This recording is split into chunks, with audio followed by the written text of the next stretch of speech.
Je ne sais pas pourquoi je suis là, ni ce que je suis. Je vis sur une petite île entourée d'îles flottantes dans le ciel ou en contrebas.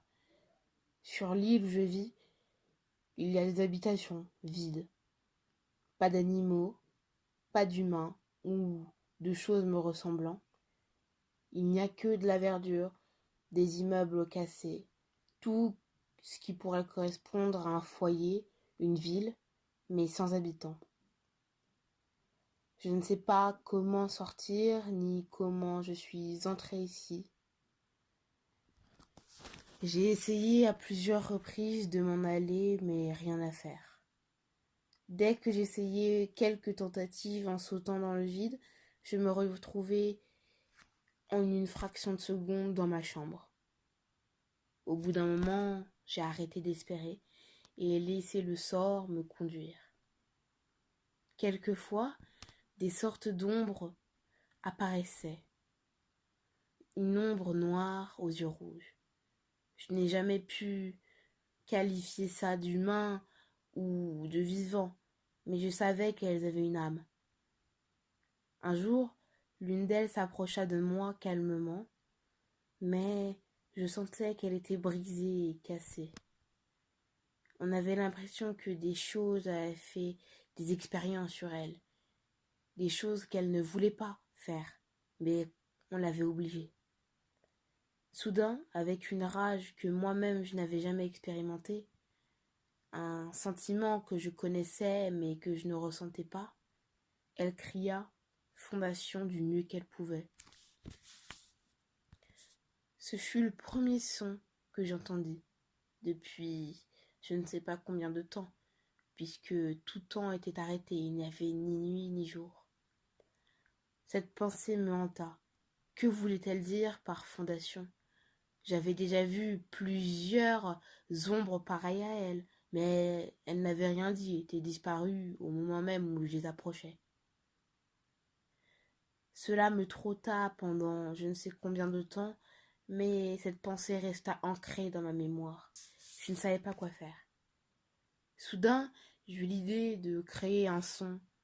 Cette entité y était bien arrivée, pourquoi pas moi? Je puisai dans toutes mes ressources. Cela d'abord ressembla à un murmure, puis à un son, et tout à coup un cri s'en échappa. J'entendais le son, mais rien ne se passait. Je criais encore et encore, mais toujours rien. J'abandonnais en ayant l'espoir que une réaction se produise un peu plus tard.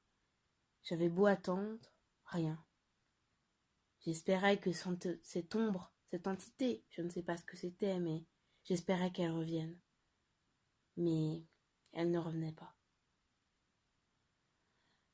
J'ai donc arrêté d'espérer, mais au plus profond de moi-même, je savais qu'un jour, je serais libre. Je ne savais pas par quel moyen, mais je le savais. J'ai donc attendu, patienté. De temps à autre, j'essayais de crier, espérant que cela puisse marcher, mais il ne se passait jamais rien. J'espérais toujours, toujours. Puis, un jour, j'entendis un son, un écho, mais je ne savais pas ce que c'était.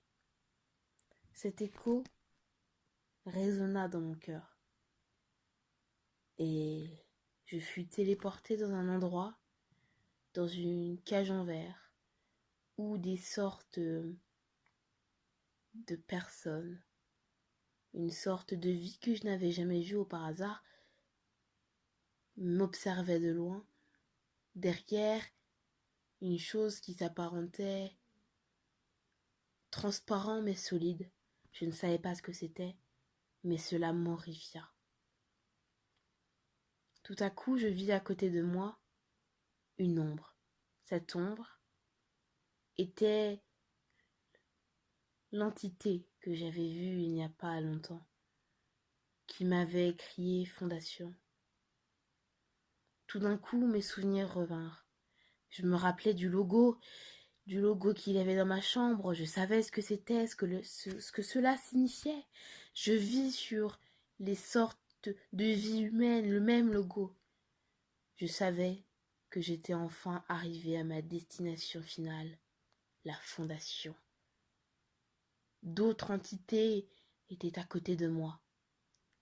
Et dans un seul et même moment et mouvement, nous nous regardions et savions que nous devions nous échapper ou périr sous les coups et les expériences de ces choses, de ces êtres vivants.